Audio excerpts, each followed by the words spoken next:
Günay Məhərrəmovanın sizə xüsusi bir mesajı var. İsa bəy biz uşaq olanda deyirdilər ki, İsa bəyin beyni çox qiymətlidir, nadir adamlardan biridir, gənc olmasına baxmayaraq, Heydər Əliyevdən də güclü bir siyasətçidir, amma siz xalq üçün niyə bir iş görmədiniz deyə sizdən soruşur. Buyurun cavabını verin. Yəni, buna düşündüyümü desəm bu suala bir növ özünü tərifləmək kimi qiymətləndirilə bilər. Hər halda ümumiləşdirib cavab verməyə çalışım.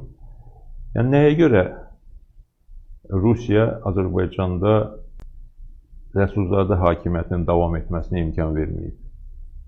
Nəyə görə Rusiya və müəyyən digər qüvvələr, İran və digər qüvvələr Azərbaycanda Elçi bəyin hakimiyyətdə olmasına bir ildən çox davam gətirə bilmədilər?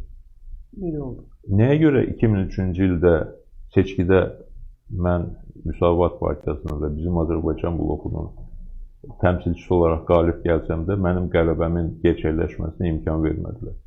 Çünki o halda Azərbaycanda xalq tərəfindən seçilmiş bir hakimiyyət olacaqdı. Azərbaycanda xalq tərəfindən seçilmiş bir hakimiyyətin olması isə Rusiyanı da, İranı da və bir sıra başqa qüvvələri də ciddi şəkildə narahat edir. Və bizim uğurlarımızın qarşısını alan, bizim hakimiyyətdə olmamızın qarşısını alan əsas səbəb də budur.